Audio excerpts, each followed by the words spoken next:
히브리서 11장 1절로부터 봉독해 드리겠습니다. 믿음은 바라는 것들의 실상이요 보이지 않는 것들의 증거니 선진들이 이로써 증거를 얻었느니라. 믿음으로 모든 세계가 하나님의 말씀으로 지어진 줄을 우리가 아나니 보이는 것은 나타난 것으로 말미암아 된 것이 아니니라. 믿음으로 아벨은 가인보다 더 나은 제사를 하나님께 드림으로 의로운 자라 하시는 증거를 얻었으니 하나님이 그 예물에 대하여 증언하심이라.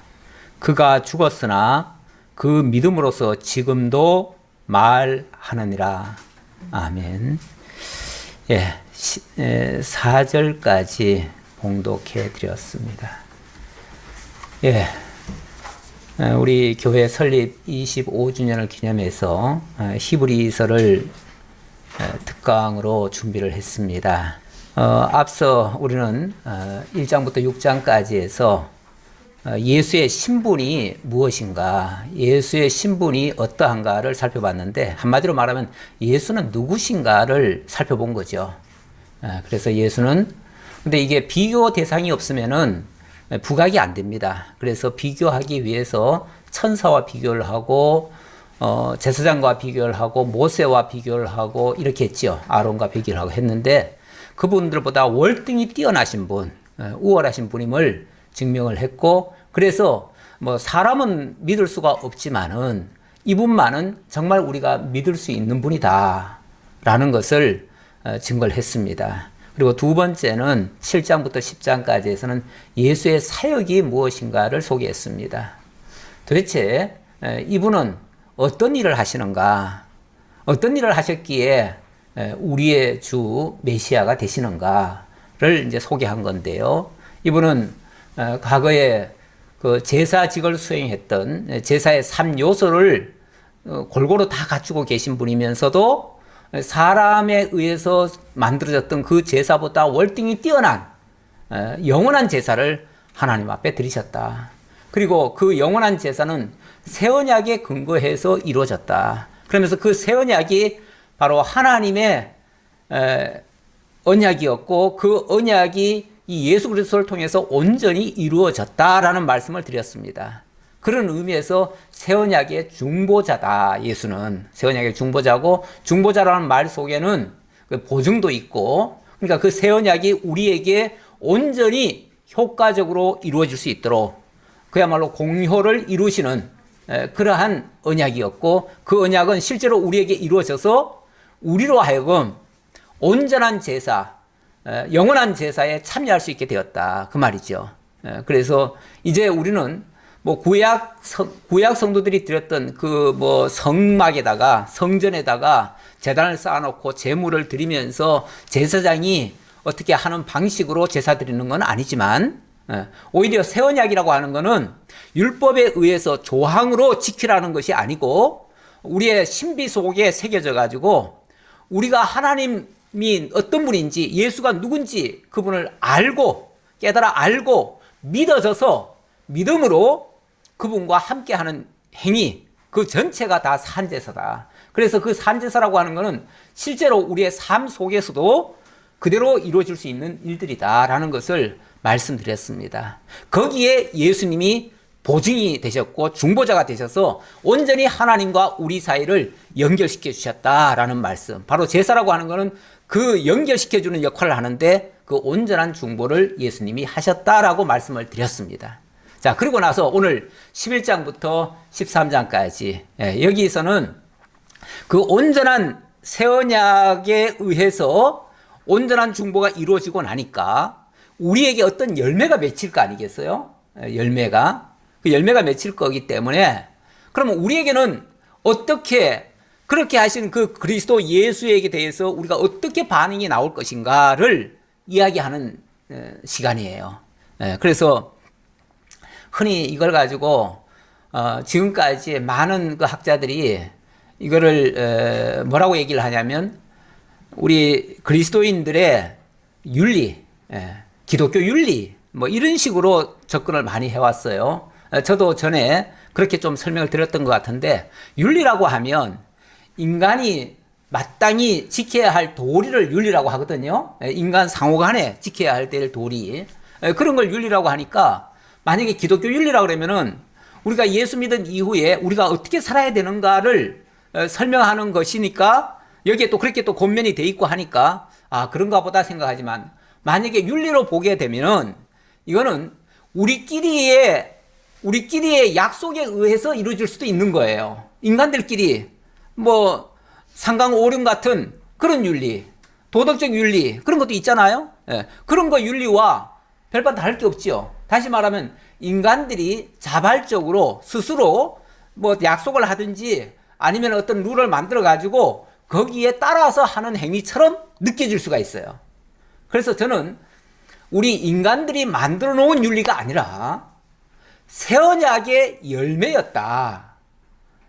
그렇게 지금 말하고 싶어 가지고 처음에는 제가 새 언약의 열매, 신망에 이렇게 썼다가 제가 오늘 급하게 좀 바꿨어요. 뭐라고 바꿨냐면 의와 평강의 열매, 신망에 이렇게 했어요. 뭐 같은 말이에요, 사실은. 같은 말인데 기왕이면 성경에 있는 용어로 제가 사용하려고 성경에 의와 평강의 열매라는 것이 12장 11절에 있어요. 그래서 의와 평강의 열매가 바로 새 언약의 열매지요. 새 언약이 다시 말하면 우리에게 의와 평강의 열매를 맺게 하신다 그 말이에요. 맺게 하는데 그렇게 맺어지면 그렇게 나타나는 모습들이 신망이다 그 말이죠. 신망이라고 하는 건 제가 함축해서 한 말이에요. 다시 말하면 좀 글자를 좀 줄이려고. 원래는 무슨 말이죠? 믿음, 소망, 사랑이에요. 성경에는 그냥 믿음, 소망, 사랑. 11장에는 제일 강조되는 내용이 믿음이에요. 그렇죠? 그리고 12장에서는요. 소망. 우리에게 진동하지 않을 나라를 우리에게 주신다는 거예요. 그걸 바라보라는 거예요. 망자가 그게 바랄 망자거든요. 그거 바라보자. 그래서 히브리서 전체의 주제도 제가 믿음의 주 온전케 하시는 그 예수를 뭐 하자? 바라보자. 그걸 우리에게 제시하고 우리로 하여금 그걸 바라보게 하시는 그 예수를 제가 소개하면서 히브리서 전체가 우리로 하여금 그걸 소망하게 한다. 자, 그렇게 소망이 된 사람들에게서 나오는 현상이 뭐겠어요? 그게 사랑이에요. 그 사랑이 우리들의 삶을 지배하면 정말 행복한 삶이 되겠지요. 그게 하나님 앞에서 온전한 산 제사로 만들어지겠지요. 하나님이 그걸 기뻐하신다는 거예요. 그걸 기뻐하시는데 그게 믿음 없이 우리끼리 하는 거면 그게 윤리가 되잖아요. 근데 우리끼리 하는 그런 윤리가 아니라 하나님이 주신 새 언약에 근거해서 새 계명으로 주어진 거기에 따라서 만들어진 역사. 이건 다시 말하면 우리의 역사가 아니에요. 우리의 역사가 아니라 그리스도의 역사고 하나님의 역사, 하나님의 은혜로 말미암아 이루어지는 역사다. 그래서 하나님의 은혜도 강조가 돼야 되고 무엇보다 그 하나님의 은혜에 대한 우리의 고백, 그게 바로 믿음이잖아요.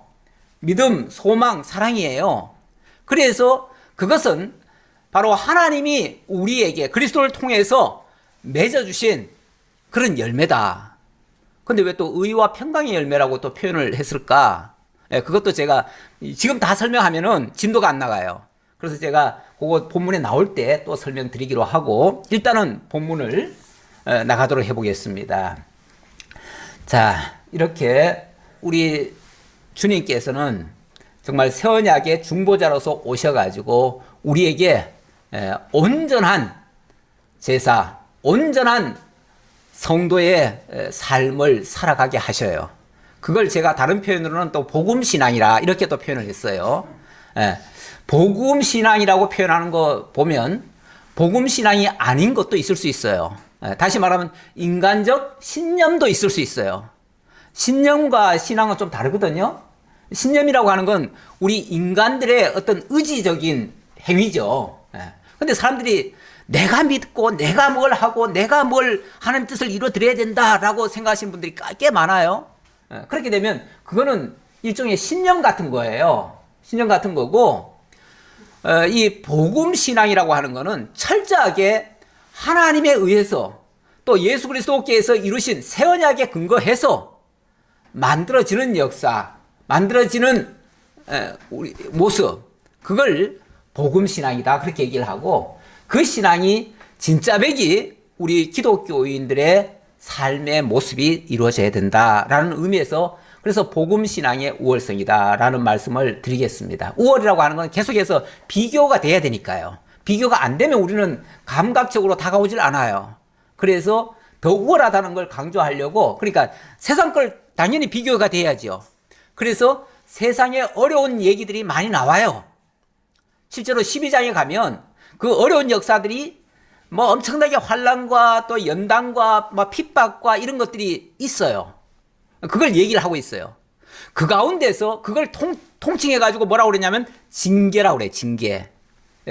본문에서는 징계라고 표현을 했어요. 근데 이 징계가 나쁜 거냐? 우리는 흔히 징계 그러면은 굉장히 나쁘게 생각하잖아요. 근데 본문에서는 그게 아니고 그 징계가 의와 평강의 열매를 만들어낸다. 이렇게 얘기를 해요. 그럼 결국은 그 징계 없이는 아무것도 안 만들어진다는 얘기예요. 우리가 세상에 뭔가를 하나 만들어내려고 해도 거기에는 수많은 역경과 어려움들이 따라옵니다. 일종의 이런 거를 상고라 그랬죠, 상고. 세상에도 상고 없이 그 열매가 맺혀지는 법은 없습니다. 그 식물이 저절로 뭐 맺히는 것 같지만요, 저절로 맺히지 않아요. 식물도 엄청난 고통을 거쳐가지고 그 꽃이 피고 거기에 많은 뭐 방해 요소들이 있다가 그 방해 요소들에 의해서 결과적으로는 그게 아름다운 열매로 맺혀져 가요. 근데 열매가 맺혀지는 과정에 뭐 비바람도 맞아야 되고 태풍도 맞아야 되고요. 여러 가지 그 해로운 것들도 있고 물론 좋은 것도 있겠지만 그게 다 합력해서 선을 이루는 거예요. 우리의 신앙에도 이런 난관들이 있는데 그 난관들이 결코 우리를 망하게 하는 일이 아니다 그 말이에요. 이 히브리서 전체가 히브리 성도들에게 그 당시 그 어려운 환경 속에서 이런 어려움이 온다고 해가지고 너희가 신앙적으로 좌절하지 말아라. 오히려 이런 것들이 우리로 하여금 더 큰 믿음을 갖게 하고 더 큰 소망을 갖게 하고 더 큰 사랑을 할 수 있도록 만드신다. 자, 이 얘기예요. 이 얘기를 하려고 자, 그 얘기까지 하는데, 자, 일단 오늘 11장은 먼저 믿음 얘기부터 합니다. 믿음. 자, 믿음은 제가 믿음의 역사라고 표현을 했어요. 믿음의 역사라는 것이 인간의 행위라면 믿음의 역사라고까지 얘기 안 하지요. 그런데 이게 이제 하나님의 역사예요. 하나님이 이 믿음이라고 하는 것을 어찌 보면 우리에게 선물로 준 거예요. 그래서 에베소 같은 데서는 믿음은 하나님의 선물이다 이렇게까지 표현을 해요. 선물이다. 어떻게 선물로 주시는가? 믿음은 바라는 것들의 실상이요 보이지 않는 것들의 증거니 선진들이 이로써 증거를 얻었느니라. 수많은 여기 믿음의 선진들을 지금부터 얘기하려고 하는데 그 수많은 믿음의 선진들이 어떻게 믿음을 얻게 됐는가? 이런 증거를 통해서 얻게 됐다 그 말이에요. 믿음이라고 하는 게 어느 날 저절로 생기는 게 아니에요. 너 날 믿어라 그런다고 믿어지는 게 아니에요. 하나님의 부르심을 받은 아브라함도 처음부터 하나님을 믿은 게 아니에요. 하나님의 부르심을 받을 때는요 12장에서 하나님의 부름을 받았다 11장에서부터 이미 불러가지고 떠나온 장면이 소개되지요. 창세기.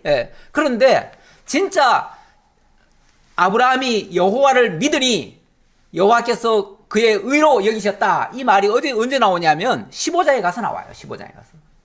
그 전까지는 아브라함은 불러가지고 오기는 왔는데 그게 믿어서 온 게 아니에요. 그러다 보니까 조금만 어려움이 있으면은 되돌아가든지 조금만 어려움이 있으면 애굽으로 가고 그랄로 가고 자기 생각대로 행동해요.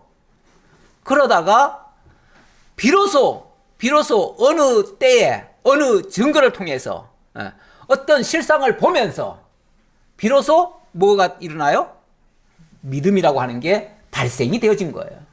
그래서 믿음이라고 하는 거는 저절로 만들어지거나 내 의지로 할 수 있는 게 아니고 그 믿음을 주시는 분에 의해서 되는 거예요. 그러니까 엄밀하게 말하면 그 내가 믿는다고 해가지고 내 게 아니에요. 내 게 아니고 나로 하여금 믿게 하시는 그분이 내게 어떤 선물로 은혜로, 은사로 뭘 주셨기에 내가 믿어진 거예요. 그러니까 왜 날 안 믿어? 우리 인간들끼리 그렇게 얘기하지요?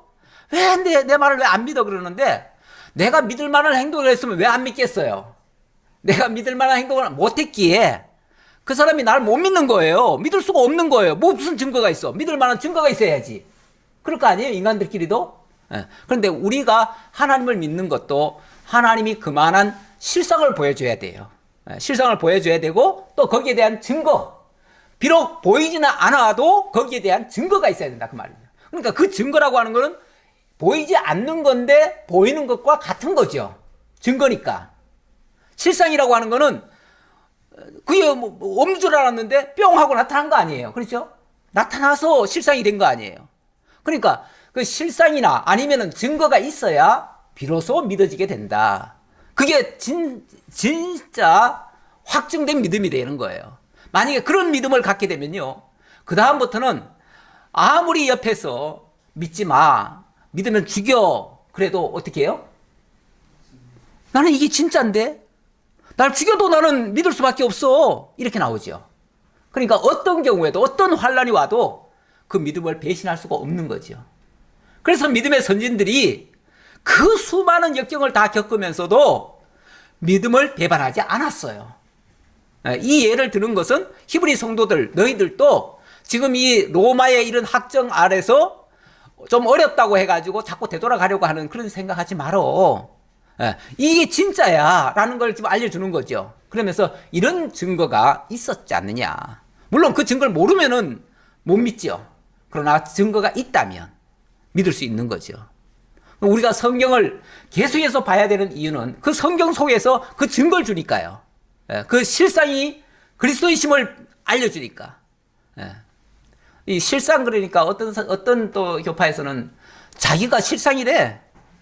그러면서 결국은 나를 믿으라 그러는 사람이 있는데 인간은 실상이 될 수가 없습니다. 실상이라고 하는 거는 하나님의 언약하신 그대로 오신 분을 실상이라고 할 수 있는 거예요. 그러니까 그 실상은 바로 예수 그리스도예요. 그는 언약 앞에서 새 언약의 중보자로 예수를 보내겠다고 말씀하신 그분이 결국은 예수 그리스도를 보내지 않았느냐. 그 예수를 통해서 이 모든 언약을 이루지 않았느냐. 그러면 그분이 하신 그렇게 오신 그분이 바로 실상이시고 그분을 통해서 이루신 그 일들이 다 증거 아니냐 그 말이죠. 그래서 앞서 말씀드린 1장부터 10장까지의 내용이 바로 그리스도가 실상이시고 그 증거라는 것을 설명한 거예요. 설명했으니까 비로소 뭐가 만들어진다? 우리에게도 믿음이 발생할 수 있다 그 말이죠. 그래서 11장에 딱 들어오면서부터 자 이런 증거 다 보았지?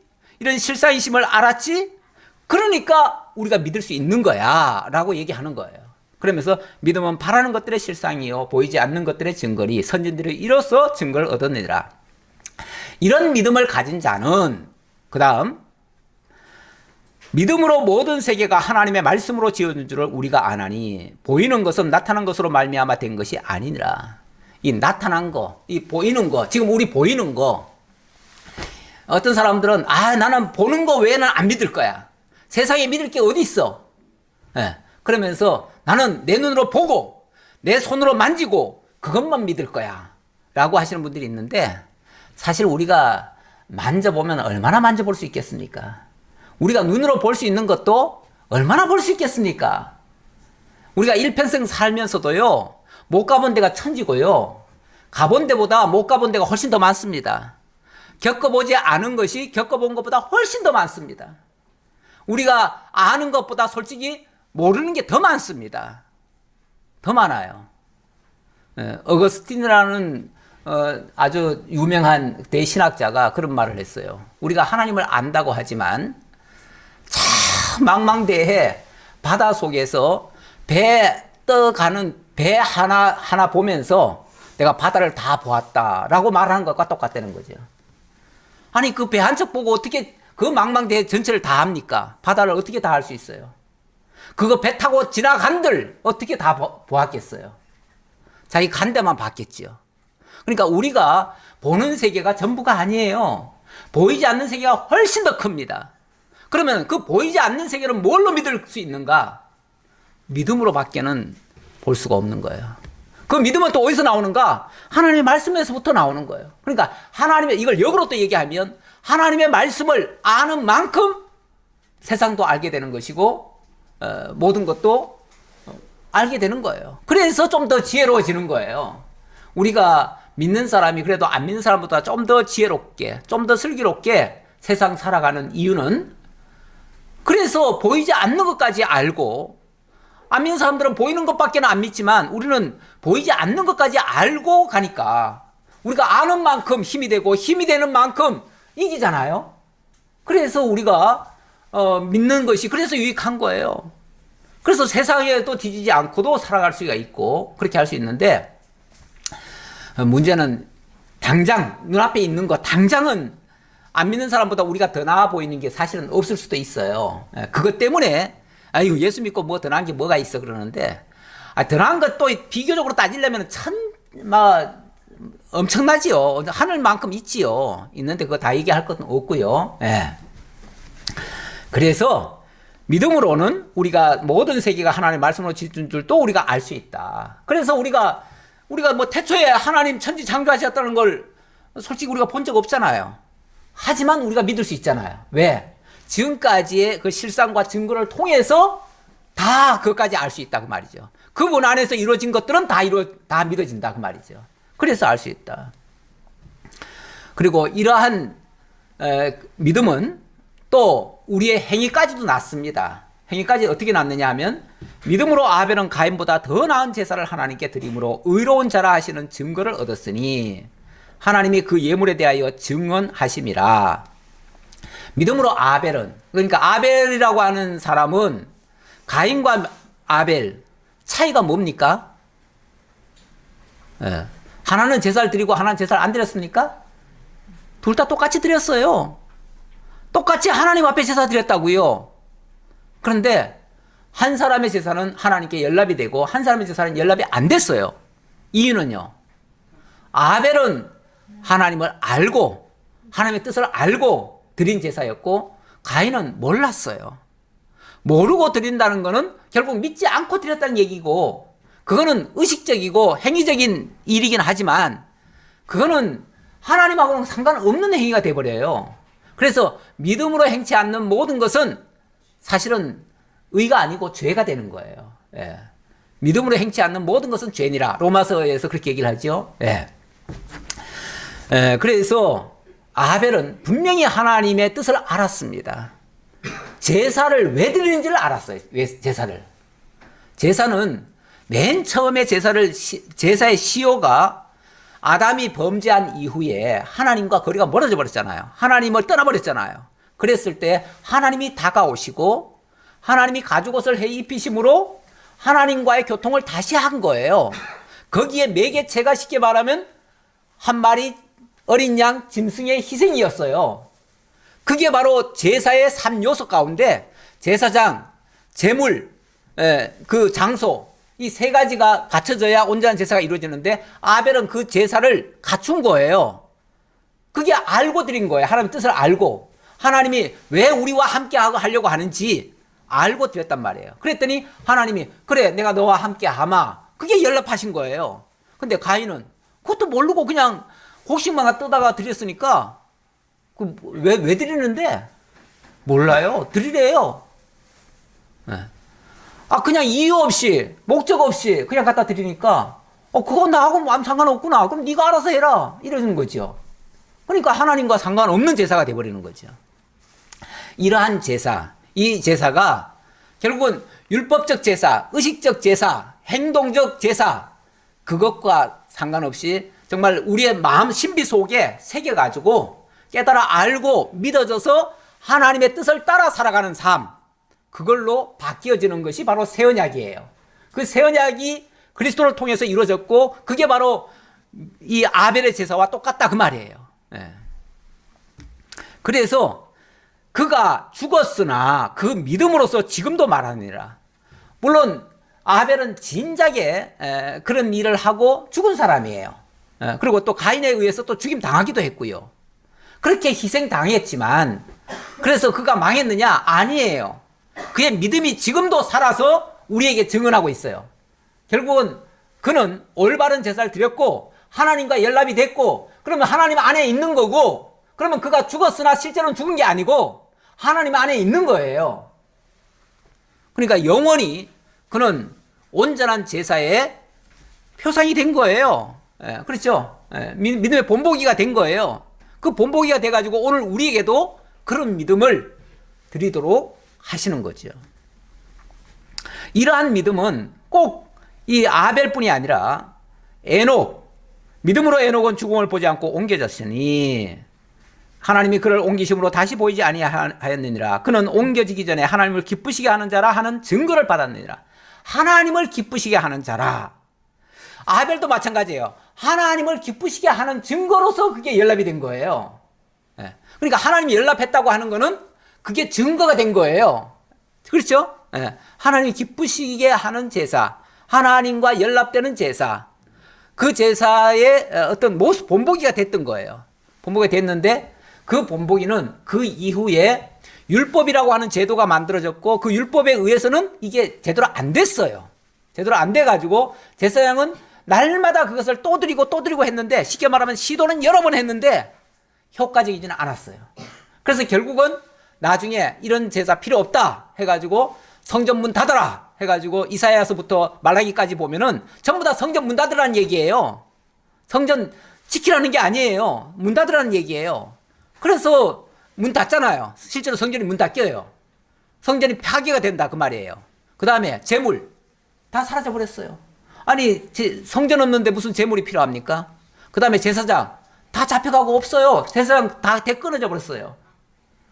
그래서 세상에는 더 이상의 성전도 없고요. 지금도 성전 없어요. 보이는 성전은 없다 그 말이에요. 보이는 성전은 없고 이제는 제사장도 없어요. 이제 제물도 이제 안 드려요. 끝난 거예요. 그러면은 이제 하나님과의 관계를 회복할 방법이 없는가? 있어요. 그게 바로 새 언약을 통해서 예수 그리스도를 통해서 온전한 연합이 이루어질 수 있는 거예요. 하나님과의 관계 회복. 그게 결국은 십자가의 부활, 십자가와 부활, 결국 예수 그리스도의 온전한 희생 제물로 인해서 온전한 제사가 이루어졌다. 그러면서 이런 6절 믿음이 없이는 하나님을 기쁘시게 하지 못하나니 하나님께 나아가는 자는 반드시 그가 계신 것과 또한 그가 자기를 찾는 자들에게 상 주시는 이심을 믿어야 할지니라. 그래서 이제부터는 믿음 없이는 어느 누구도 하나님 앞에 나갈 수가 없어요. 제사를 통해서 나가는데 쉽게 말하면 구약시대 때는 제사를 통해서 나갔지요. 그런데 그 제사는 이제 더 이상 원천적으로 드릴 수가 없게 돼버렸어요. 그러면 우리는 하나님과의 관계를 다시 회복할 수 없는가? 있어요. 예수 그리스도를 통해서. 예수 그리스도를 통하려니까 이미 사실은 그 제사는, 온전한 제사는 이미 예수 그리스도가 드려주셨어요. 드려주셨는데 이제는 우리가 뭘로? 믿음으로 거기에 연합하는 거예요. 믿음으로 화합함이라. 히브리서에서도 4장에서가 그 말이 있죠. 너희가 그것을 얻지 못하는 것은 믿음으로 화합하지 아니함이라 이렇게 얘기를 해요. 믿음으로 화합하지 않으면은 우리에게서 나올 수 있는 게 유일하게 믿음이라고 하는 게 나올 수 있어요. 물론 그 믿음마저도 하나님이 주신 믿음인데 그 믿음을 통해서 우리가 하나님 앞에 나아갈 수가 있다. 그래서 믿음 없이는 하나님 앞에 나아갈 수가 없다. 온전히 믿음으로만 나아갈 수 있다. 그래서 믿음이 없이는 하나님을 기쁘시게 하지 못하나니. 기왕 얘기가 나오니까 또 설명드릴게요. 이 믿음이라고 하는 게 만들어내는 게 뭐냐면은 의를 이루어내요. 의를. 원래 의라고 하는 것은 인간은 행위를 통해서 의를 이루려고 해요. 그렇죠? 그런데 원천적으로 인간은 그 행위를 통해서, 다시 말하면 율법을 지켜서 의롭게 된 사람은 한 사람도 없어요. 한 사람도 없어요. 그러다 보니까 괜히 섣불리 행위로 율법을 지켜서 의롭게 되려다가 다 죄인으로 드러났어요. 그래서 로마서에서는 뭐라고 얘기를 하냐면, 그래서 하나님의 한 의가 나타났다. 그 하나님의 한 의가, 원래는 의로우신 분은 하나님밖에 없지요. 그렇죠? 인간은 원래 태어나면서부터 이미 범죄 아래 빠졌고 아담의 타락 이후 그의 모든 후손은 다 죄인 중에 출생해요. 그래서 의로운 자가 한 사람도 없어요. 의인은 없나니 하나도 없으며 이렇게 나와요. 하나도 없는데, 그런데 뭐 하면 의로울 수가 있어요? 하나님이 의롭게 하시면 의로울 수 있는 거죠. 하나님이 의롭게 하면 의롭게 할 수 있는데, 의롭게 하는 방법이 뭐냐면 하나님의 한 의가 나타나시는 거예요. 그게 바로 예수 그리스도예요. 하나님의 한 의가 나타났으니 바로 예수 그리스도다, 이렇게 설명을 하고 있어요. 그러면 그 예수 그리스도가 우리에게 그 언약을 이루어 주시고 우리 보고 뭐 하라는 거예요? 믿으라는 거예요. 믿으라는 거예요. 그러면서 믿음으로 의롭게 되는 줄 아나니, 이렇게 나오죠. 로마서에서. 그래서 믿음으로 의롭게 되고 행위로서 의롭게 되는 것이 아니다. 율법으로서는 의롭게 될 수가 없고, 율법으로서 의롭게 된 자는 한 사람도 없고, 오직 믿음으로만 의롭게 된다. 그래서 믿으라, 이렇게 얘기하는 거죠.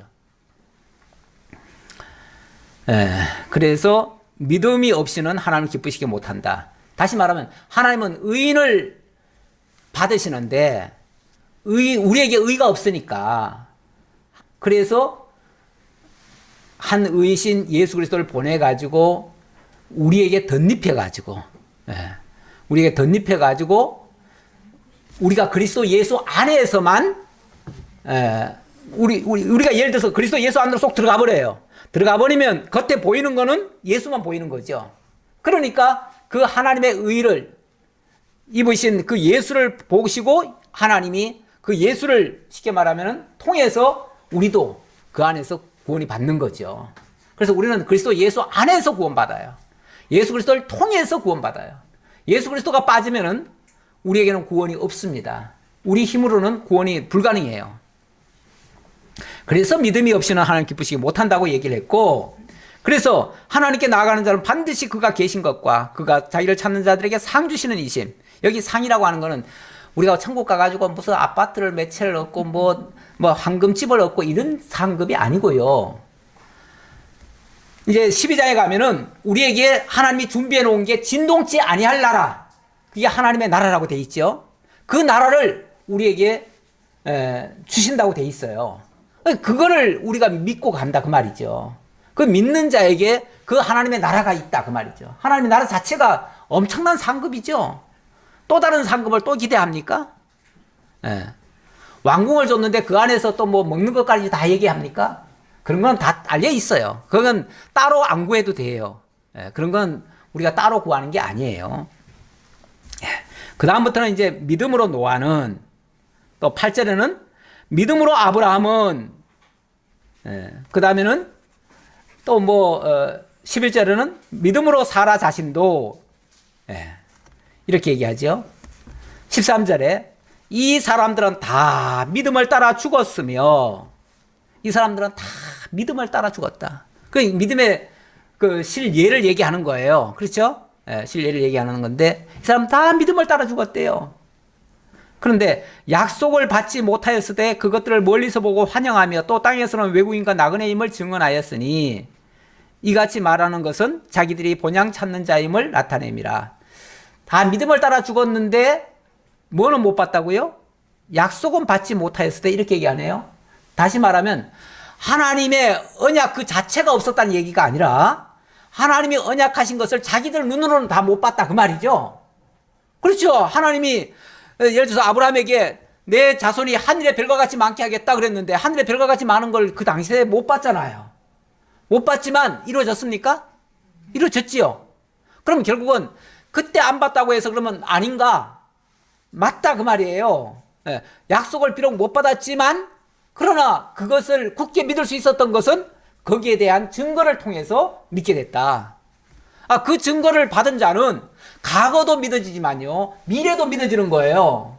그러니까 아브라함은, 우리는 지금 과거에 하나님이 천지를 창조하셨다라는 사실을 믿음으로 지금 알게 됐잖아요. 아브라함은 저 미래에 하늘의 별과 같이 자기 자손들이 있을 것을 믿음으로 바라본 거예요. 그래서 믿었다, 그 말이에요. 그래서 뒤돌아가지 않았다. 뒤돌아가지 않았다. 지금 이 히브리서가 계속 얘기하는 게 뭡니까? 히브리 성도들 자꾸 뒤돌아가려고 하니까. 뒤돌아갈 필요가 없다. 뒤돌아가지 말아라. 그 얘기하는 거 아니에요. 아브라함도 뒤돌아가려면요 본향으로 몇 번 갔을 뻔했어요. 그런데 하나님이 약속한 게 있는데 왜 뒤돌아가냐 그 말이죠. 그게 믿어지는데 왜 뒤돌아가냐. 뒤돌아간다고 하는 거는 이거는 정말 바보 같은 짓이다. 예, 그 얘기 하려고 이 본향 얘기도 하는 거예요. 예. 그래서 그 다음부터는 17절에 보면 아브라함은 시험을 받을 때 믿음으로 이삭을 드렸으니 그는 약속들을 받은 자로 돼 그 외아들을 드렸느니라. 그 약속을 받았고 실제로 그게 믿어졌기 때문에 정말 외아들까지 들을 수 있는 그 정말 그렇게 수십 년간 기도했는데 수십 년간 기도해가지고 받은 그 아들을 바치라 그런다고 그냥 바쳐요? 인간적으로 못하지요. 그런데 그렇게 해주신 그 확실한 증거를 보면서 그게 믿어졌기에 그렇게 할 수 있었다. 그 얘기죠. 아니 어떤 자식도 주는데 죽은 자식 못 살리겠어요? 하나님이 막말로? 그러니까 내가 죽인다고 해도 하나님 무슨 대책이 있으니까 나보고 바치라고 하겠지. 이렇게 믿고 했다 그 말이에요. 근데 실제로 하나님이 안 죽이시기도 했고 또 실제로는 그의 마음속에는 이미 죽였기 때문에 하나님이 죽은 자를 다시 부활로 받은 것이다. 이렇게 얘기를 하죠. 아브라함은 자식을 이미 죽였습니다. 죽였는데 하나님이 부활로 다시 살려주신 거예요. 그러니까 하나님이 받으시는 건 어차피 우리 행위를 받습니까? 우리의 마음을 받잖아요. 우리 중심을 받잖아요. 중심을 받으니까 중심에서는 이미 아브라함은 바쳤잖아요. 그리고 하나님은 다시 살려주셨잖아요. 그러니까 그게 바로 부활이다 그 말이에요. 그게 결국은 십자가와 부활을 예표적으로 보여주는 사건이었다. 결과적으로는. 그 19절 하나 더 보고 가지요. 그래서 그가 하나님이 능히 이삭을 죽은 자 가운데서 다시 살리실 줄로 생각한지라 비유컨대 그를 죽은 자 가운데서 도로 받은 것이니라. 제가 방금 설명한 내용이에요. 그래서 이삭도 마찬가지고 야곱도 마찬가지고 요셉도 마찬가지고 그 다음에 모세도 마찬가지였다. 이 모세까지 얘기를 쭉 하는데 자 모세 얘기하다가 자 25절 한번 볼까요? 24절부터 좀 봅시다. 믿음으로 모세는 장성하여 바로의 공주의 아들이라 칭함받기를 거절하고 도리어 하나님의 백성과 함께 고난받기를 잠시 죄악의 낙을 누리는 것보다 더 좋아하고 그리스도를 위하여 받는 수모를 애굽의 모든 보화보다 더 큰 재물로 여겼으니 이는 상주심을 바라봄이라.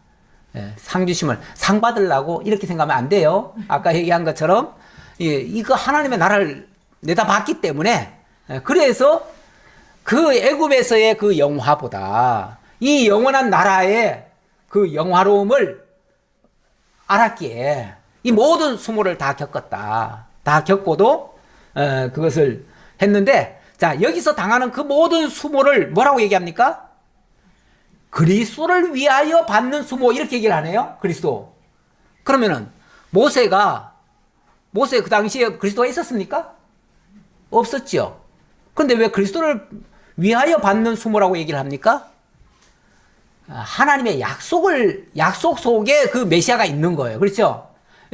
그리스도란 말은 히브리어로는 메시아고 메시아란 말은 기름 부음 받은 자인데 하나님의 약속한 그 인물, 다시 말하면 새 언약의 중보이신 그분을 하나님은 이미 모세에게도 약속했다는 얘기예요. 아브라함에게도 약속하고 모세에게도 약속을 하고 약속한 그 내용을 믿고 결국은 이 모든 수모를 다 겪어냈다. 그래서 이렇게 믿음 있는 사람은 모든 걸 다 이겨낼 수 있다. 그 다음 여호수아도 마찬가지고요. 그 다음에 32절 보면 내가 무슨 말을 더하리요. 기드온, 바락, 삼손, 입다, 다윗, 사무엘과 선지자들의 일을 말하려면 내게 시간이 부족하리로다. 뭐 다 일일이 예를 들어봤자 입만 아파요. 입만. 왜? 같은 소리니까. 다 믿음으로 승리했던 얘기니까. 그래서 그들은 믿음으로, 결론적으로 그들은 믿음으로 나라들을 이기기도 하고 의를 행하기도 하며 약속을 받기도 하며 사자들의 입을 막기도 하며 불의 세력을 멸하기도 하며 칼날을 피하기도 하며 연약한 가운데서 강하게 되기도 하며 전쟁에 용감하게 되어 이방 사람들의 진을 물리치기도 하며 여자들은 자기의 죽은 자들을 부활로 받아들이기도 하며 또 어떤 이들은 더 좋은 부활을 얻고자 하여 심한 고문을 받되 구차히 풀려나기를 원하지 아니하였으며 또 어떤 이들은 희롱과 채찍질뿐 아니라 결박과 옥에 갇히는 시련도 받았으며 돌로 치는 것과 톱으로 켜는 것과 시험과 칼로 죽임을 당하고 양과 염소의 가죽을 입고 유리하여 궁핍과 환난과 학대를 받았으니 이런 사람은 세상이 감당하지 못하느니라. 이런 사람은 세상이 감당하지 못하느니라. 그러니까 이 믿음이 세상도 감당치 못할 믿음이라는 거죠. 이 세상이 어떤 위협과 어떤 환난과 어떤 시련을 주더라도 이 믿음을 꺾을 수는 없다. 그러니까 지금 로마 정부가 너희들에게 그 환난 준다고 해서 너희가 이 믿음을 버린다는 것은 이 믿음을 과소평가한 거다. 이 믿음은 그렇게 없어지는 게 아니야. 그러니 뭐 하라는 거예요? 조금만 참고 인내해봐. 그 말이에요. 그러면 너희들 틀림없이 그 믿음으로서 다 이길 수 있어. 걱정하지 마. 그 말이죠.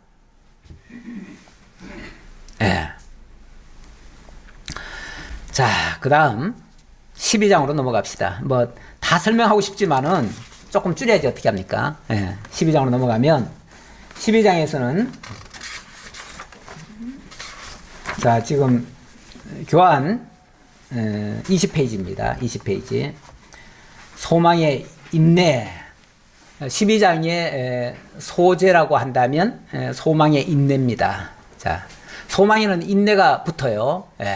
인내가 붙는데, 자, 인내. 그러니까 이런 믿음을 가진 자는 무엇을 소망하고 살아가느냐, 그 얘기예요. 이러므로 우리에게 구름같이 둘러싼 허다한 증인들이 있으니 모든 무거운 것과 얽매기 쉬운 죄를 벗어버리고 인내로서 우리 앞에 당한 경주를 하며, 여기 인내로서 그 얘기하죠. 인내. 이 소망이라고 하는 것에 도달하기까지는 뭐가 필요해요? 인내가 필요해요. 소망은 저기 목표점이에요. 근데 거기 가려면 사실은 난관이 있어요. 세상살이에서도 엄청난 우리에게 난관이 있어요. 근데 사람들이 그 난관을 하나 만나면 그것 때문에 나는 죽겠어. 나는 도저히 못 살겠어. 그러고 그냥 끝내는 사람도 있더라고요. 그런데 그거는 정말 어리석은 생각이에요. 하나님이 약속하신 게 있으면 그걸 바라보면서 끝까지 가는 거지. 아니, 가는 과정에 어려움이 있다고 피합니까? 물론 너무 막 큰 바위가 있으면 잠시 이렇게 돌아갈 수는 있어요. 그렇다고 그 길을 아예 포기합니까? 아니죠. 돌아서라도 가야지요. 목적지가 저긴데. 아니, 어디를 갑니까? 가기는. 그리 가야지. 그렇게 가는데 필요한 것은 인내다, 그 말이에요. 인내다. 근데 이 인내를 하려면은 일단은 우리가 먼 여행을 가려고 하면 진보단을 많이 싸야 됩니까? 우리가 거기 가서 오랫동안 잘 살려면은 짐을 많이 싸가지고 가야 돼. 이렇게 합니까? 해외여행 가시는 분들은 뭐 많이 겪어봤을 텐데 아예 거기 눌러 앉아서 살려고 하면 많이 가져갑니다. 근데 그게 아니고 여행 간다고 하면 많이 가져가려는 게 목적이 아니고요. 될 수 있는 대로 간편하게 가야 됩니다. 될 수 있는 대로. 최소한으로 가져가야 됩니다. 그러려면 무거운 것들 다 내려놔야 돼요. 인내하기 위해서는 뭐 걸림돌들이 많은데 그 걸림돌들을 하나씩 물론 걸림돌이라고는 치워야 될 것이고 내게 거추장스러운 것들이 있잖아요. 거추장스러운 것들은 다 내려놔야 돼요. 그 거추장스러운 것 중에는 무거운 짐, 얽매기 쉬운 짐, 무거운 것, 율법적인 것도 사실은 그 얽매기 쉬운 짐이에요. 그래서 예수님 뭐라 그럽니까? 수고하고 무거운 짐자들아 다 내게로 오라. 내가 너희를 쉬게 하리라. 다시 말하면 그 무거운 짐에서 다 벗겨주겠다 그 말이죠. 정말 편안한 마음으로 즐겁게 룰루랄라 하면서 주님께 달려갈 수 있으려면 다 벗어나야 돼요. 근데 우리가 이거 잘 못 벗죠. 이거 내려놓기 싫지요. 내 거는 소중하잖아요. 내 건 소중해가지고 절대 안 내려놓으려고 하지요. 근데 안 내려놓으면 안 내려놓는 만큼 힘들어요. 그러니까 힘들다는 것은 한편으로 말하면은 내 거는 절대 잃어서는 안 된다라는 이것 때문에 그거 지키려니까 그러니까 하나님이 이렇게 가라 그러니까 나는 못 가요. 나는 그렇게 가면 죽어요. 이렇게 생각하는 거죠. 그런데 그렇게 가야 사는 건데 그러려면 빨리 내려놔야 되는데 그 인내를 무거운 짐을 안 내려놓으면 우리가 잘 못 가요. 그래서 예수 믿을 때도 그렇게 얘기하죠. 회개하고 예수 믿으라 그렇게 얘기하죠. 회개하고 예수 믿으라 그러는데 그 회개라는 게 쉽게 말하면 다 내려놓는 거예요. 내려놓는 거. 그러면서 우리 앞에 당한 경주를 하며 경주 우리가 이 주님 앞에 가는 것까지를 경주라고 표현을 했어요. 경주인데 표대가 있어야죠. 그 표대는 믿음의 주요 또 온전케 하시는 이인 예수를 바라보자. 그 예수에게로 달려가자 그 말이죠. 우리가 예수에게로 가는 것이 성공점이에요. 거기가 목표점이에요. 그는 그 앞에 있는 기쁨을 위하여 십자가를 참으사 부끄러움을 개의치 아니하시더니 하나님 보좌 우편에 앉으셨느니라. 마침내 우리 주님이 가장 큰 모본을 보여주셨는데 그분은 그 모든 인내를 통해서 환난과 역경을 십자가까지 다 대신 지시면서 마침내 하나님 보좌 우편에 앉으셨다. 그러면 그 안에 들어가는 자도 뭐 할 수 있다?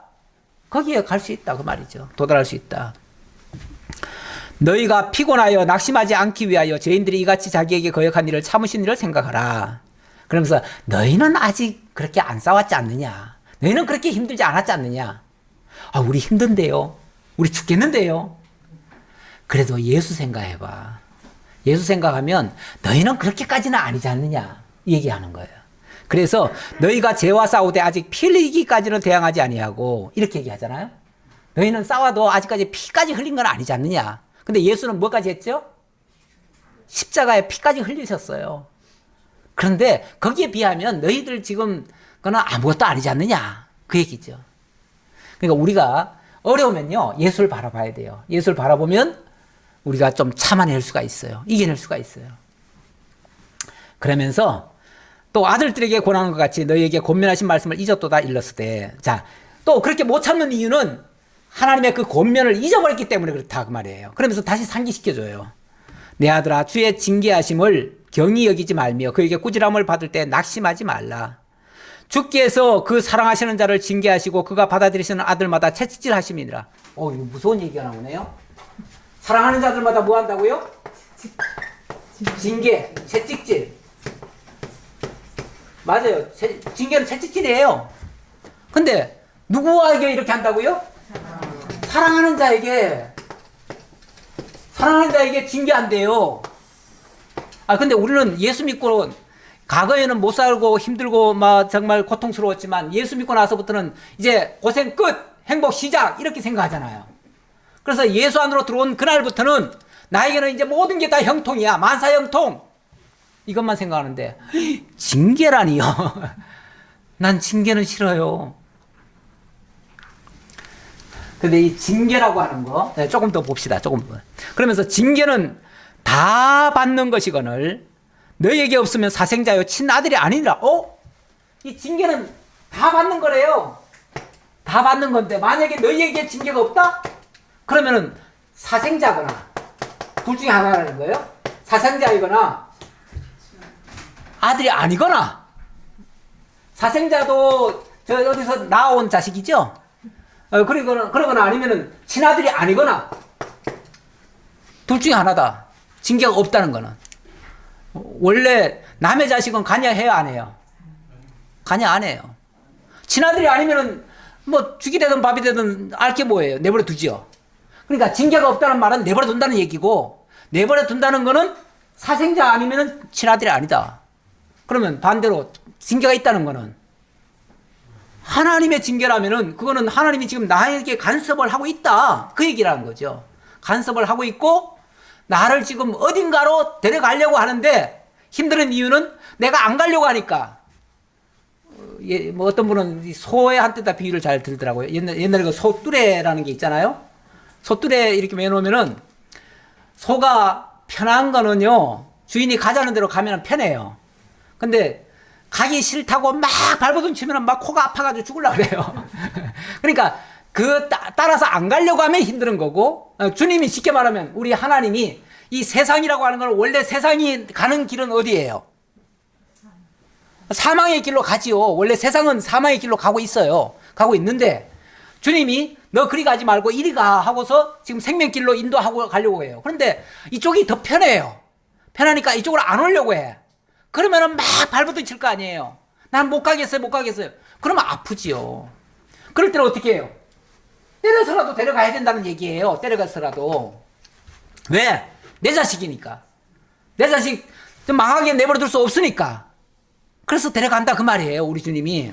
그래서 이 징계라는 이 단어가 원래 헬라어로 파이디온이라고 그래요. 파이디온이라고 그러는데, 이거는 뭐 채찍질, 징계라는 표현도 있지만 이게 또 양육이라는 의미도 있어요. 양육이라고 하는 거는 어린아이들을 올바른 길로 이끌기 위해서 인도하는 거, 그걸 양육이라고 그래요. 이 파이디온이라는 단어가 원래 거기서 나온 거예요. 어린아이라는 표현이, 어리다라는 표현이 어리석다, 어린아이, 어린이, 어리석다라는 의미도 같아요. 다시 말하면 어린아이라는 그 의미는요, 아직 자기 주관이 없어요. 자기가 올바른 걸 분별을 못해요. 어린아이의 특징이 그거 아니에요? 어린아이를 다 무시하는 게 아니에요. 어린아이도 요즘은 되게 똑똑해. 그런데 그런 보편적인 얘기를 하는 게 아니라 이 말의 뜻을 얘기하는 거예요. 그러니까 어리다라는 표현은 아직 저 사람 너무 어려워. 그 말은 아직 뭘 몰라. 그 말이에요. 분별을 못해요. 그리고 자꾸 지 고집대로 가려고 그래요. 지 본성대로 가려고 해. 그거를 깨우쳐가지고 바르게 인도하려니까 당연히 채찍이라는 게 필요하지요. 징계. 그렇다고 해서 또 채찍 때리라는 얘기 아니에요. 요즘 애들 잘못 때리면 큰일 나요. 부모도 자식 때리면 안 됩니다. 요즘은. 지혜롭게 양육을 하셔야 돼. 지혜롭게 양육을 하셔야 되는데, 원래 원리적으로 말하면 잠언에 보면은 아이에게 채찍을 가하라 그랬어요. 이거 이해 잘 하셔야 됩니다. 잘못하면 폭력 행사하는 것처럼 들려요. 그 말은 제대로 양육하라 그 말이에요. 양육 안 하면 그 아이가 어디로 가요? 죄에 빠지고 망해요. 그러니까 그 아이를 미워하는 자는 징계하지 않는다. 이렇게도 나와요. 그런데 진짜 사랑하는 내 자식이면요, 간여하는 거예요. 간여하고 잘못됐으면 잘못된 걸 일러줘야 돼요. 그걸 뭐 진짜 매질을 하라는 얘기가 아니라 잘못된 걸 알려줘야 된다 그 말이에요. 그리고 그로 하여금 어떻게 해서든지 돌이키도록 해야 아버지의 역사를 하는 거예요. 역할을 하는 거예요.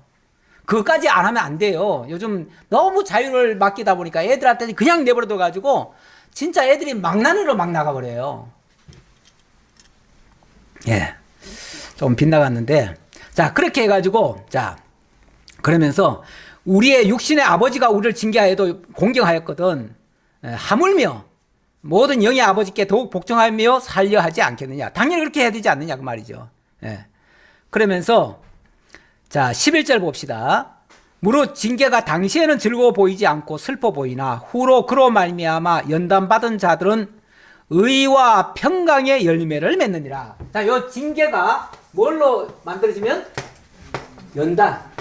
자, 여기에 연단이 되어지면 그 다음에 거기서 나오는 게 뭐라고요? 의와 평강이 이루어진다 그 말인데, 의라고 하는 건 뭐 의, 아까 얘기했던 거 그거죠. 근데 의라고 하는 거는 모든 의. 자, 인간은 원래 의가 없다고 그랬어요. 의는 하나님밖에 없어요. 근데 그 예수 그리스도가 하나님의 의로 오셨어요. 그리고 그를 믿는 자마다 의롭게 된다 그랬어요. 로마서에. 그러니까 바로 의라고 하는 거는, 제가 오늘 소주제가 11장이 믿음인데, 바로 이 의라고 하는 거는 믿음을 만들어내는 그 요소인 거예요. 그렇죠? 그 다음에 평강이라고 하는 거는 이 두 가지 단어예요. 쉽게 말하면 평온함과 이 건강, 강건함을 얘기하는 거죠. 근데 일단 잠언에 보면 우리가 사랑하면, 우리가 남을 미워하거나 뭘 하면은 어떻게 된다고 그래요? 뼈가 썩는다 그래요. 뼈가 상한다. 뼈가 썩는다. 우리가 사랑하면요, 죽은 세포도 살아난다는 표현도 있어요. 이거는 과학자들도 그렇게 얘기를 요즘은 해요. 하는데, 우리가 정말 사랑하며 산다고 하는 거, 긍정적으로 해석하면서 산다고 하는 거, 이거는 우리의 건강도 굉장히 회복이 되어집니다. 그리고 이 평안이라고 하는 거는 어디서 평안이 옵니까? 뭔가 확신이 있을 때. 우리가 왜 평안의 반대가 예를 들어서 불안이라고 합시다. 그럼 불안은 어디서 오지요? 모를 때, 미래가 없을 때, 소망이 없을 때, 그때 불안이 오는 거죠. 그러니까 이 평이라고 하는 거는 결국은 12장에서 말하는 소망을 만들어내는 거예요. 그래서 연단은 환난은 연단은 시련은 인내는 소망을 만들어내는 줄 알미라. 이렇게도 말씀하시죠. 예. 우리 이게 이제 과정, 여기서 이제 간단하게만 얘기했어요. 이 징계는 결론적으로 의와 평강을 만들어낸다. 자, 이렇게 얘기를 했는데, 결국 이걸 이제 따져보면, 의라고 하는 것은 결국은 믿음을 만들어내고, 평이라고 하는 것은 소망을 만들어내고, 이 강이라고 하는 것은 결국은 사랑하게 만든다. 예. 그 얘기를 제가 들으려고, 주제를 이렇게, 전혀 없는 말을 일부러 지어낸 말은 아니고요. 여기 본문에 이 말씀이 있어서 요거를 제가 주제로 삼으면은 요걸 다 설명할 수 있겠다라고 해서 제가 그렇게 소주제로 삼았습니다. 자, 그래서 그러므로 피곤한 손과 연약한 무릎을 이렇게 세우고 너희 발을 위하여 곧은 길을 만들어 저는 다리로 하여금 어그러지지 않고 고침을 받게 하라. 그러면서 모든 사람과 더불어 화평함과 거룩함을 따르라. 화평함과 거룩함. 제가 아까 평 얘기했죠. 평. 이 화평함이 결국은 우리에게 소망을 계속해서 갖게 할 수 있다. 그 말이죠. 그러면서 이 소망을 끝까지 지키라고 하는 말이 어디 나오냐면 계속 그 얘기예요. 계속 그 얘기인데 자, 28절 볼까요? 28절. 그러므로 우리가 흔들리지 않는 나라를 받았은즉 은혜를 받자. 이로 말미암아 경건함과 두려움으로 하나님을 섬길지니 우리 하나님은 소멸하는 불이심이라. 흔들리지 않는 나라를 우리가 뭐 한다? 받자. 그게 이제 소망이라는 거예요. 그걸 소망으로 주신 거예요. 너희에게 이 나라를 줄게. 흔들리지 않는, 진동하지 않을 나라를 줄게. 그게 우리의 어찌 보면 달려갈 그게 상이에요. 그게 상. 그게 상. 그 상을 바라보며 가는 자가 끝까지 인내하고 소망을 잃지 않는다. 그 얘기예요. 그래도 마저 해야지요. 13장 사랑의 권면입니다. 13장은 사랑의 권면인데 14장 1절 보겠습니다. 형제 사랑하기를 계속하고 손님 대접하기를 잊지 말라. 이로써 부지 중에 천사들을 대접한 이들이 있었느니라. 자, 이 말씀 가지고 또 흔히 윤리적으로 보면 이게 무슨 말이 되죠? 무슨 말이 됩니까? 서로 사랑하고 손님들 잘 접대해라. 다시 말하면 나그네. 손님은 주로 나그네를 얘기하니까 길 가는 사람들도 잘 돌봐줘라. 그러니까 선행하라. 그렇게 이제 보는 거죠. 선행하라. 이게 단순히 그 얘기일까요?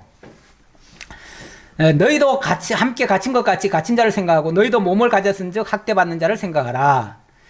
자, 이 갇힌 자.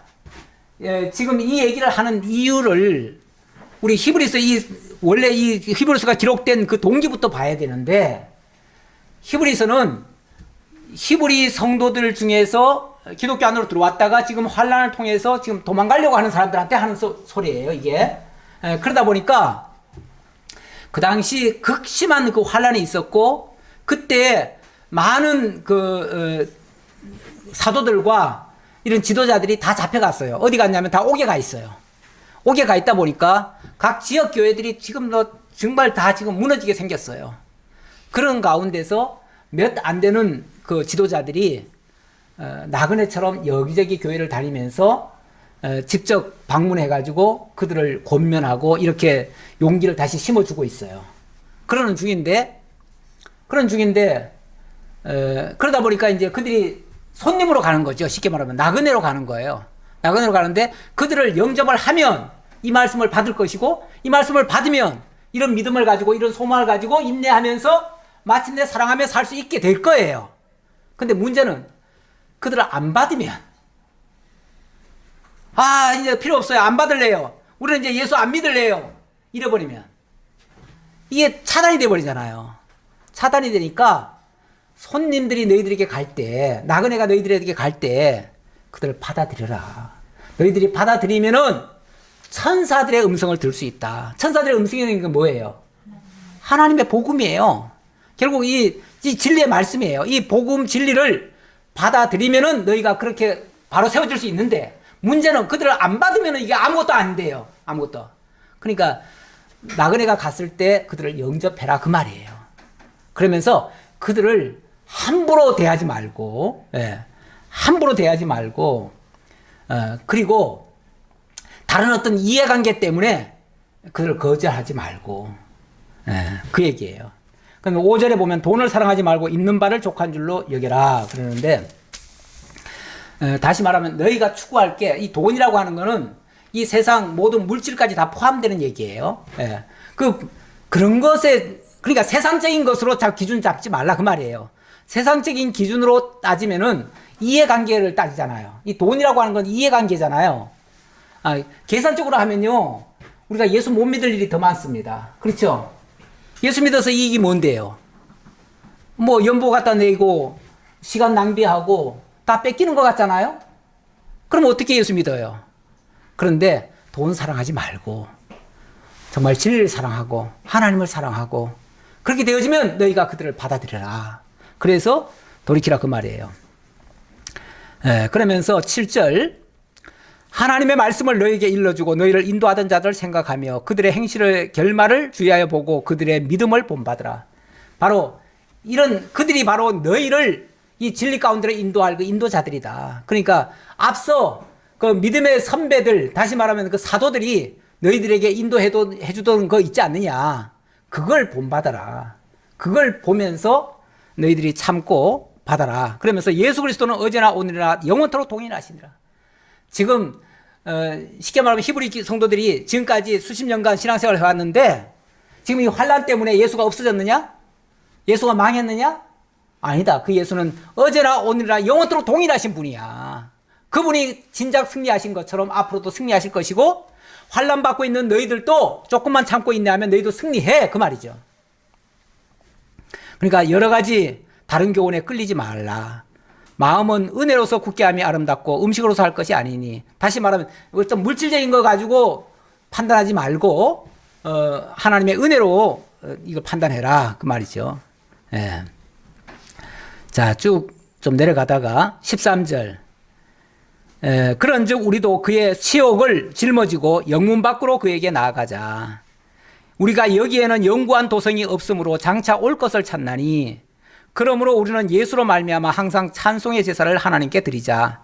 이는 그의 이름을 증언하는 입술의 열매니라. 바로 그 예수 바라보고, 그 예수가 진정한 우리의 영원의 목자장이에요.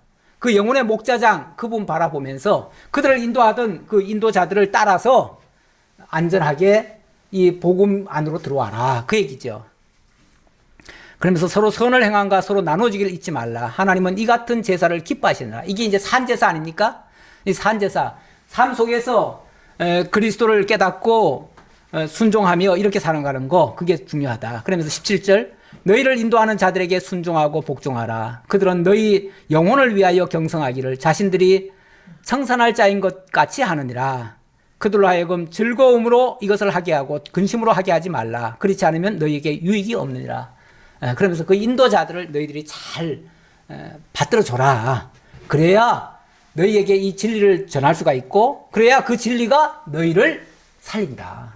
근데 만약에 너희가 그들을 인도자를 만약에 배척을 한다든지 이렇게 돼버리면 그 진리를 받을 기회가 없고, 그러면 너희에게 유익이 없어 그 말이에요.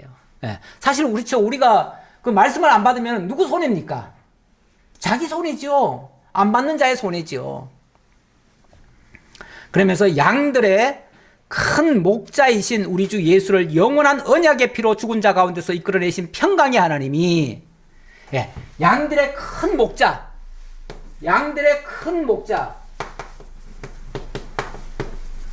결국 우리를 영원한 하나님의 나라까지 인도하실 진짜 목자는 양들의 큰 목자이신 예수예요. 자, 그리고 인도자는 이 양들에게로 인도하는 중매장이죠. 중매장이에요. 근데 이 중매장이도 사실 필요하잖아요. 중매장이를 통하지 않으면 예수를 모르니까. 그래서 인도자를 잘 영접하라고 했고, 결국은 이 양들의 목자를 따라라는 거예요. 이 말 잘못 들으면요, 성도들은 무조건 목사 말 들어야 돼 그러는데 목사가 인도자, 다시 말하면 예수께 소개할 때는 따라야 돼요. 근데 예수께 소개 안 할 때는 따르면 안 돼요. 나를 따르라 하는 건 절대 따르면 안 돼요. 예수를 소개할 때 예수를 따르기 위해서 그 말을 따르는 거죠. 그렇죠? 좀 넘어가고요. 24절 봅시다. 너희를 인도하는 자들과 및 모든 성도들에게 문안하라. 이탈리아에서 온 자들도 너희에게 문안하니라. 은혜가 너희 모든 사람에게 있을지어다. 예, 너희를 인도하는 자들, 이탈리아에서 온 모든 성도들. 자, 이탈리아가 지금 로마 아닙니까? 로마가 지금 이런 환란 핍박을 주고 있는데 그들이 어찌 보면 거기서 지금 피해가지고 너희 교회로 지금 말씀을 전하러 지금 오고 있는 중인데 그들을 영접하면 하나님의 은혜 속에서 너희들도 다 승리할 수 있어. 지금 그 얘기를 하면서 그러면서 너희에게 은혜가 너희 모든 사람에게 있을지어다. 마지막 결론에서는 은혜가 있기를 원한다. 이 얘기를 합니다. 다시 말하면 이 모든 역사가 하나님의 은혜가 없이는 안 된다. 그 얘기예요. 이게 사람의 노력과 힘으로 되는 게 아니에요. 하나님의 은혜로 되는 겁니다. 하나님이 함께 하시면 우리는 얼마든지 이 목자장을 따라서 영원한 하나님의 나라를 받고 영원한 승리를 거둘 수 있습니다. 우리 성리로 교회 성도님들 모두가 다 진리 안에서 정말 새 언약의 중보자이신 예수를 따라서 다 승리하시는 여러분들 다 되시기를 진심으로 기원합니다. 아버지 하나님 감사합니다. 오늘도 이 진리의 말씀으로 저희들에게 들려주시고 정말 히브리 성도들이 그 어려운 가운데서도 승리한 것처럼 우리도 승리케 하시려고 오늘 이 기회를 주신 줄 알고 마음에 간직하고 이 말씀 따라서 살아갈 수 있는 저희 모두가 되게 하옵소서. 감사드렸고 예수 그리스도의 이름으로 기도하옵나이다. 아멘.